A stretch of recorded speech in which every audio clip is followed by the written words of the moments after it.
I'm Tracy Potts in Washington. They're calling it Joe-mentum. Joe Biden says he's raised $7 million just since Super Tuesday. Senator Bernie Sanders hoping to catch up when California weighs in. They are still counting ballots out there with more than 400 delegates at stake. And Elizabeth Warren, according to her campaign manager, is reassessing her campaign.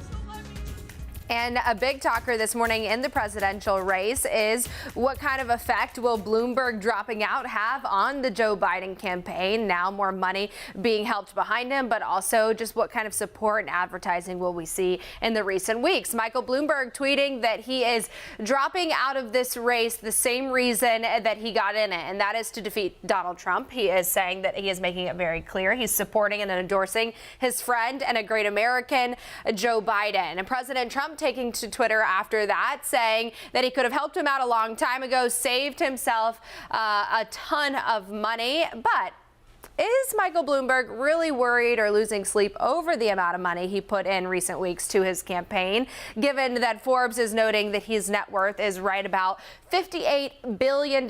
So we did the math, an average income of about $50,000. It would be like spending $450 all at once. That's the comparison of how much Michael Bloomberg has put into this. It's not the first time that he spent money on elections. In 2018, he contributed about $41 million to the midterm elections. So a lot of money, obviously, that could help out Biden's campaign. But in addition to that, the support of Bloomberg's Hawkfish advertising company there, they are really high tech, obviously very strong in campaigns and on social media. So that could help him as well. Guys, I asked the question. We heard that Warren is reassessing her campaign. If she does drop out, is that going to help Sanders more, or will Bloomberg help Biden more? Well, it depends. If you're assuming that she aligns with Bernie Sanders, then of course that could be substantial, but I'm not sure. I'm not sure, and it's been written about a lot on social media over the last 24 hours, whether her support is transferable to Bernie Sanders.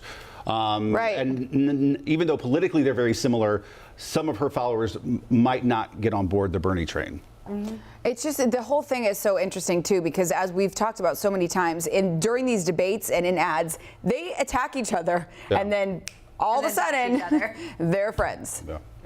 All right, Rachel, thanks. Hey.